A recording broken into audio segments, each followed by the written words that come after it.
Would you like to stop answering the same objections over and over again? What about talking only to prospects that are ready to buy? I get it. Selling always seems so tough to do. But there are tools and techniques out there that you can use to make it easier for you. Let me walk you through how to avoid objection handling and focus on prospect qualification with the help of my strategy on creating the perfect content for social media. Hi, I'm Caroline Gilly. I've been a digital consultant specialized in inbound marketing for more than 10 years.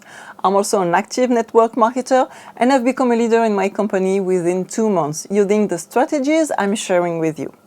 If learning how to grow a successful business without sending cold DMs or spending all day on social media is something you're interested in, be sure to hit the subscribe button. How to avoid always repeating the same things to your prospects. I'm sure you often hear the same objections and you say to yourself, if everyone asks me the same questions, there must be a way to answer them once and for all. And you're right, there is a way. The longer a prospect keeps an opinion in mind, the stronger that opinion will be. It doesn't matter if it's justified or not. This is why it will be important to answer them as early as possible in the buying process. And you're going to do this through your content. Your content will respond to the objections you receive and will help prevent you from constantly repeating yourself, allowing you to focus on the most important things for your clients and team. And in addition to saving your time, this method also has the advantage of putting your prospects more at ease. Because many of us as consumers prefer to do our research on our own rather than having to pick up the phone or start a conversation with someone without knowing if we will find what suits us in the end.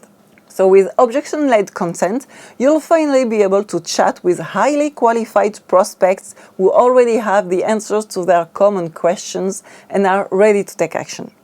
And over time, you can even automate yourself. But let's take it step by step and start with looking at the different types of objections you may encounter. There are 2 types of objections. General objections, which are common to most projects, and objections that are specific to your project. Among the general objections, we will find the price. If someone thinks the price is too high, then you're going to have to explain how your project is different and what justifies the price. Many prospects use price objection as a bargaining tool to determine the degree of flexibility in the deals you offer, while others will use it because they have budget constraints. The bottom line about price objection is that people buy when they see value. The cost is what the customer actually pays for the project or service. Value is the benefit the customer receives from the project or service. It is the value that customers attribute to a product or service that determines its price. For example, value is what drives customers to pay more for an iPhone than for another similar smartphone. And I'm sure we agree, Apple has always been very good at highlighting value. And you will notice that the value is not necessarily the features, but rather the feeling of using a project. You can also, for example, dissect the price because sometimes the objection comes quite simply from an error of perception. Another common objection, lack of trust. Building trust with potential customers is not an easy task, but it is a vital task. Again, your content should build trust. If you follow the advice I give in my other videos, namely create content that guides your audience through the buying process and speaks to a specific person, then you will more easily establish yourself as a trustworthy person. For more details, check out the other videos on my channel. And finally, time objections. It's not the right time, I'll do it later. The best way to answer this objection is through your content and create urgency in some way. When a project is permanently available, there is no incentive to take action now. To create urgency, you can, for example, create an event that accompanies your project, a period during which you will support your customers in a more personalized way. Thus, once the date has passed, customers will no longer be able to benefit from this advantage. It's an idea like so many others, but be creative. Find something that really matches your project and highlight it. If you want to brainstorm, you can join my free group to chat with other networkers and share your ideas. The group link is in the description.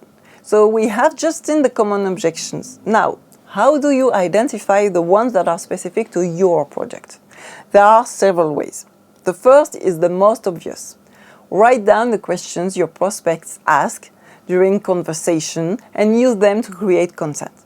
It's that simple. You can also use stories to get your audience to ask you questions that you will then use. Then, you can organize a team call with your upline and brainstorm to put down on paper all the objections that come up regularly about your project. You can then find a way to share your answers as a team, which will highlight your community. Send an email to your new customers to get their opinion and ask them if they have any questions following their purchase. Post-purchase questions are also very important. The more your prospects have a long-term view, the more trust they will have. Look at the comments on social networks. You can go to brands that are similar to yours to identify common questions. If you have a website, this option is excellent and very effective.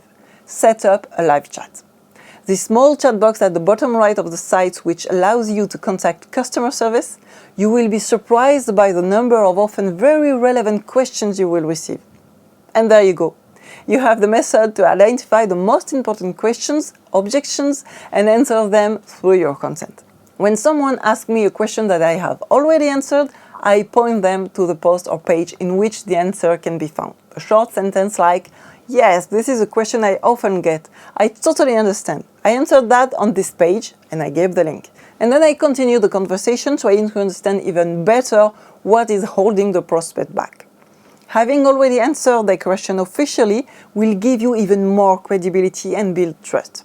You will see that you will have the opportunity to have more interesting, more personal conversations with more qualified prospects.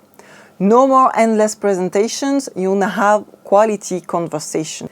This is how you can make more sales while talking less. You can download my scripts and the method that will allow you to easily answer the objections in the description just below. Tell me what you think in the comments below too. And ask me all your questions, I will be happy to answer them. Have a great day, see you next week.